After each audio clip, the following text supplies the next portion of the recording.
Sir, Gandhi विधानसभा से कल्पना सोरेन आज नामांकन कर रही है और जीत का भी एक तरह से पूरी तरह से आश्वस्त है। क्या कुछ कहेंगे? देखिए, होता है कि कभी कोई अपने राजनीतिक पारी की शुरुआत करता है तो शुभकामनाएं दी जाती हैं पारंपरिक रूप से, लेकिन हम काश उनको शुभकामनाएं दे पाते हैं, क्योंकि वो अगर बड़ी हार के साथ ही अपने राजनीतिक जीवन की शुरुआत करने पर तुली हैं तो इसमें हम कुछ नहीं कर सकते, ना बीजेपी कुछ कर सकती है। और अगर आप ट्रैक रिकॉर्ड को देखें तो पिछली बार इनकी जो तथाकथित लहर थी उसमें भी इनके प्रत्याशी को 64-65 हज़ार वोट आए थे। हम और आजसू अलग अलग लड़े थे। एनडीए के कुल वोटों को मिला लें तो हमें 56,000 के आसपास आए थे, आजसू को 16,000 के आसपास आए थे। तो हम उस चुनाव में भी अगर साथ लड़ते तो हम इनसे 8,000 वोट आगे थे जब इनकी तथाकथित लहर थी। तो इस बार तो हम एक होकर लड़ रहे हैं और राजनीति में 2+2 5 होता है। लोगों में एक पॉजिटिव संकेत जाता है कि ये दोनों मिलकर लड़ रहे हैं। तो कल्पना सोरेन जी बड़ी हार का सामना करेंगी, क्योंकि आजसू और बीजेपी ने अगर पिछली बार एक होकर लड़ा तो सरफराज हार गए। इस बार तो साथ लड़ रहे हैं।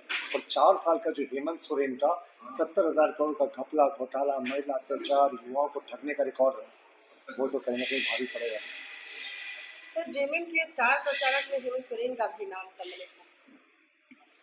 भाई, अब इनके यहाँ स्टार का पैमाना अगर भ्रष्टाचार से जुड़ा होता तो इसमें हमें कोई आपत्ति नहीं। ये इसी तरीके से स्टार प्रचारक बनाते रहे हेमंत सोरेन जी को। शायद ये तो नारे भी लगाते हैं, जेल का फाटक टूटेगा, हेमंत सोरेन छूटेगा। इनको एहसास भी होता है कि ये न्यायालय की अवमानना है, पर ये न्यायालय को तो कन्वीनियंस की राजनीति के अनुसार एक्सेप्ट करते हैं या रिजेक्ट करते हैं।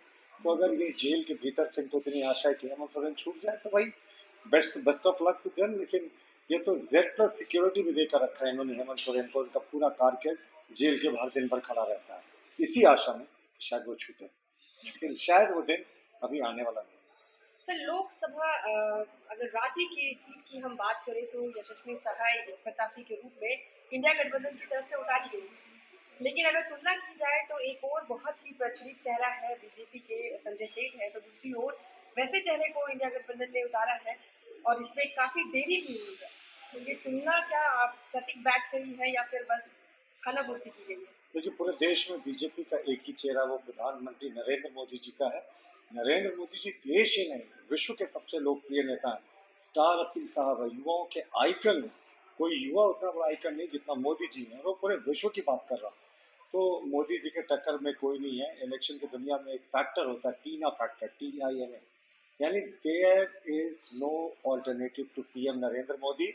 और नरेंद्र मोदी जी के नाम पर देश की जनता वोट करेगी और हम 400 के आंकड़े को पार करेंगे।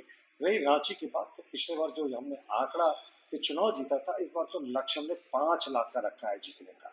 और यकीन मानिए 4 जून को जब काउंटिंग होगी तो ये 5 लाख का आंकड़ा आपको पहुंचता दिखेगा। भाई, जो हम कयासों पर कोई टिप्पणी नहीं करते, ना तो रामचंद्र चौधरी ने पब्लिकली कहा है कि वो हमारे साथ आना चाहते हैं, ना तो उन्होंने हमारे शीर्ष नेतृत्व के साथ मिलकर ऐसी कोई संभावना पर चर्चा की है।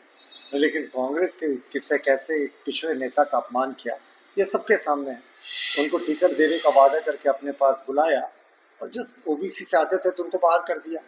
तो कांग्रेस की एक नियति भी रही है। इस बार भी इन्होंने अपने जनरल सीट्स पे कितने परसेंट OBC को उतारा, ये देखने वाली बात है। मुझे लगता है 20% OBC को दिया है और ये कहते हैं जिसकी जितनी हिस्सेदारी उतनी उसकी भागीदारी।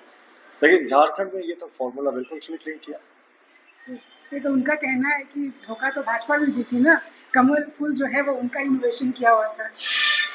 देखिए, कमल फूल किसी एक व्यक्ति विशेष का स्टार्ट किया हुआ नहीं है। जनसंघ के समय से हमारे श्यामा प्रसाद मुखर्जी जी, दीनदयाल जी ने सर्वोच्च कुर्बानी देकर इस पार्टी को खून पसीने से सींचा था। और 1984 के बाद जब भारतीय जनता पार्टी की स्थापना हुई तो हम लोगों ने 2 सीटों से सफर की शुरुआत करके 303 सीटों का लक्ष्य 2019 में प्राप्त किया था और इस बार 370 का लक्ष्य रखा है। तो ये असंख्य हमारे करोड़ों कार्यकर्ता हैं, जो कभी 13-14 करोड़ के आसपास कार्यकर्ता है, उनके खून पसीने से आज भारतीय जनता पार्टी यशस्वी प्रधानमंत्री नरेंद्र मोदी जी के चमत्कारिक नेतृत्व में यहाँ तक पहुंची है।